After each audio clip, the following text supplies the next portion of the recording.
Hi, welcome to our webinar series From Struggle to Support, a complete guide to the Intervention 504 and IEP processes.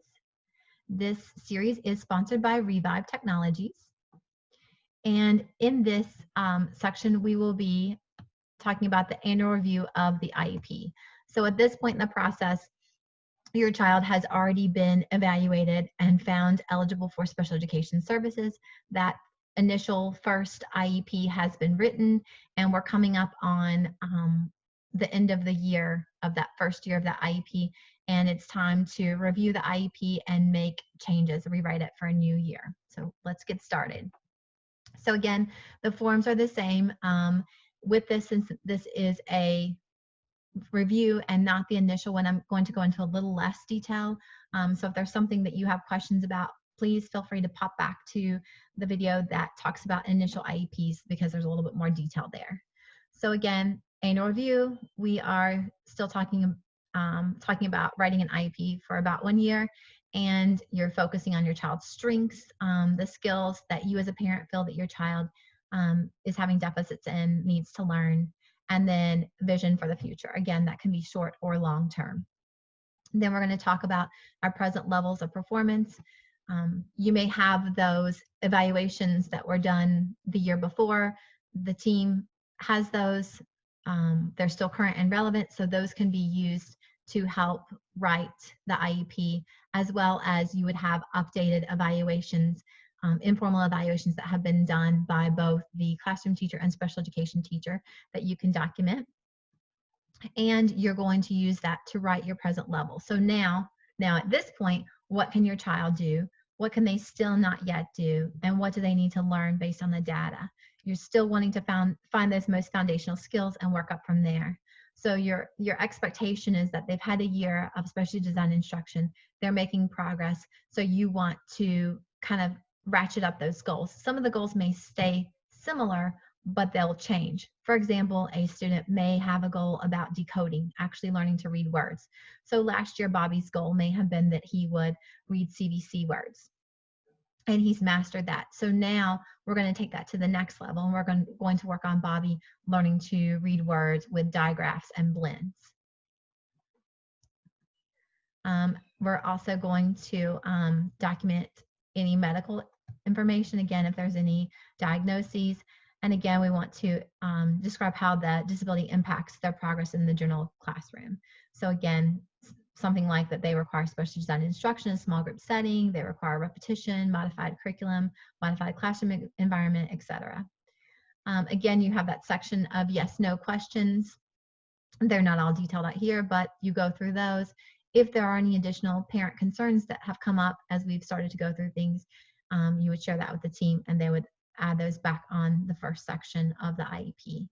And then if there's any thing going on that we need to know about, any other supports for academic, functional, or personal changes that might affect the child over the upcoming year. So especially from a parent standpoint, if there are any changes in the home that we think may affect the child at school, the team really appreciates you sharing that so that they can be aware and support the student as needed.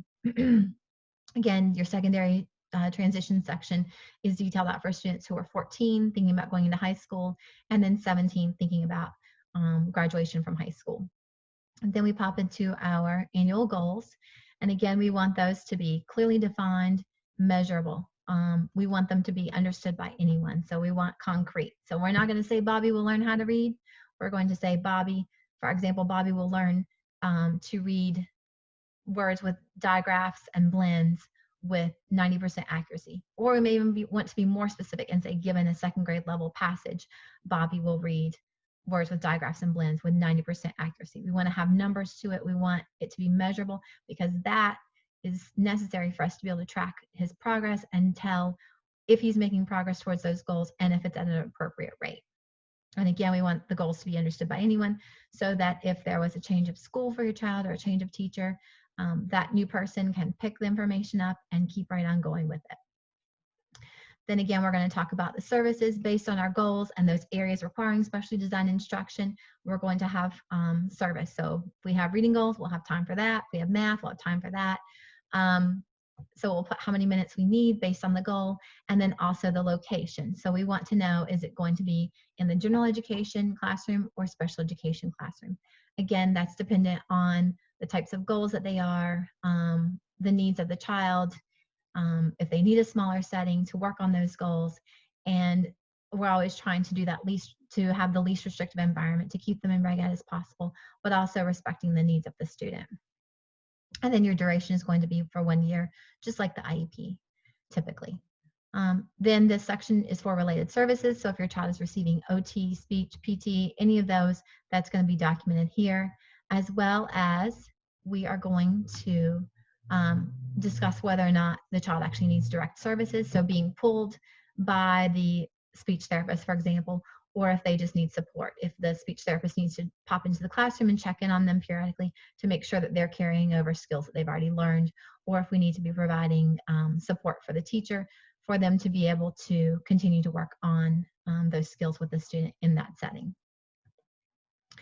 Then we are going to talk about accommodations. So this is that section we're going to do accommodations for the classroom and then for your standardized testing, so EOGs and things like that. And again, the accommodations that we feel the child needs in for EOGs should match what they are getting in the classroom. They can't get them on the end of year if they're not using them in the classroom every day. We have to prove that it's something that the child actually needs and uses. So again, things like mark and book rather than the bubble sheet, small group testing, read aloud for things other than reading, and so on.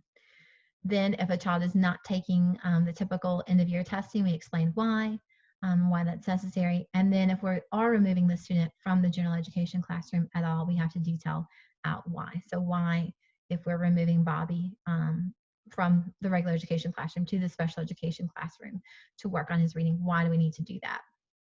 Again, progress reports typically are issued with report cards and document your child's progress specifically on their IEP goals. Extended school year is, again, based on your students' goals and if they demonstrate regression on those goals. Again, regression happens with all students.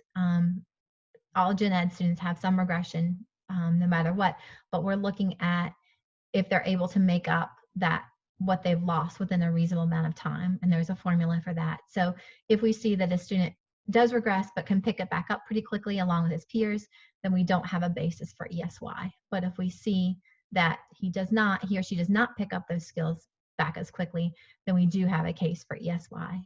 Also, if there's jeopardy to the student's education because of the summer break, or there is, especially for those more foundational basic skills, a window of opportunity that we feel like we're going to lose over the summer break, then that's a time we want to consider it. Typically it's things like something like toilet training is an example. We have a child, we've been working on that and they're close to mastering that. Having that summer break may jeopardize the student's ability to actually become independent with toilet training. So that would be a time when we would have a basis to be eligible for be eligible for ESY. And then again, we're going to document our IEP team participants. And so that's pretty much it for the IEP. And we end every IEP meeting with the prior written notice, which is our summary of decisions. So basically what the team did decide to do and did not decide to do, and then why. So we're, again, sharing the information from before. What evaluations did we use to make our decisions? Were there any other actions that we considered that we rejected, and why? And then if there were any other factors that affected our decision, we would share those here. So that's it for this section. Thank you so much for watching. On our next video, we're going to talk about reevaluation, kind of when that happens and how. So please tune in.